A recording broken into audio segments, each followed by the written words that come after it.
خطبہ حجۃ الوداع۔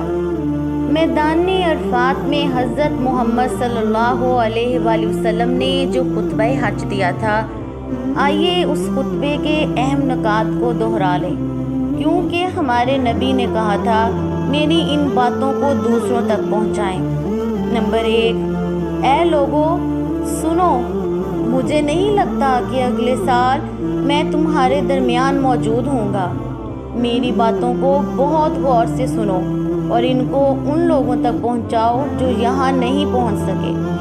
نمبر 2، اے لوگو، جس طرح یہ آج کا دن، یہ مہینہ اور یہ جگہ عزت و حرمت والے ہیں، بالکل اسی طرح دوسرے مسلمانوں کی زندگی، عزت اور مال حرمت والے ہیں، تم اس کو چھیڑ نہیں سکتے۔ نمبر 3، لوگوں کے مال اور امانتیں ان کو واپس کرو۔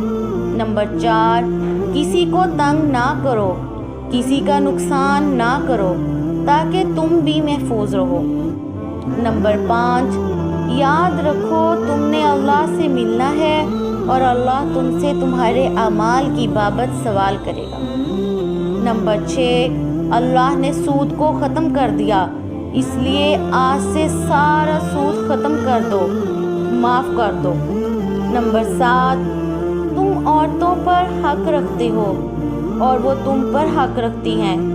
جب وہ اپنے حقوق پورے کر رہی ہیں، تم ان کی ساری ذمہ داریاں پوری کرو۔ نمبر 8، عورتوں کے بارے میں نرمی کا رویہ قائم رکھو، کیونکہ وہ تمہاری شراکت دار، پارٹنر اور بے لوث خدمت گزار رہتی ہیں۔ نمبر 9، کبھی زنا کے قریب بھی مت جانا۔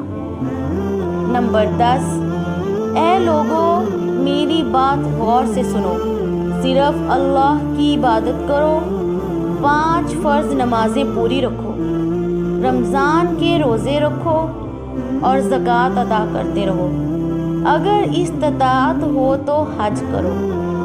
نمبر 11، زبان کی بنیاد پر، رنگ نسل کی بنیاد پر تعصب میں مت پڑ جانا، کالے کو گورے پر اور گورے کو کالے پر، عربی کو اجمی پر اور اجمی کو عربی پر کوئی فوقیت حاصل نہیں۔ ہر مسلمان دوسرے مسلمان کا بھائی ہے، تم سب اللہ کی نظر میں برابر ہو، برتری صرف تقویٰ کی وجہ سے ہے۔ نمبر 12، یاد رکھو تم ایک دن اللہ کے سامنے اپنے اعمال کی جواب دہی کے لیے حاضر ہونا ہے، خبردار رہو میرے بعد گمراہ نہ ہو جانا۔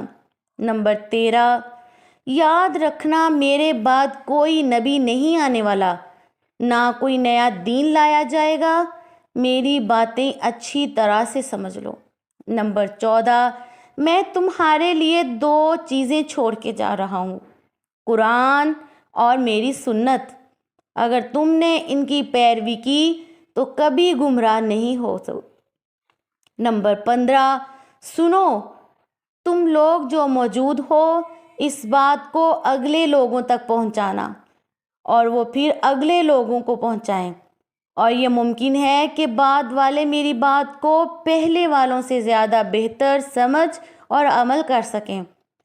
پھر آسمان کی طرف چہرہ اٹھایا اور کہا۔ نمبر 16، اے اللہ گواہ رہنا میں نے تیرا پیغام تیرے لوگوں تک پہنچا دیا۔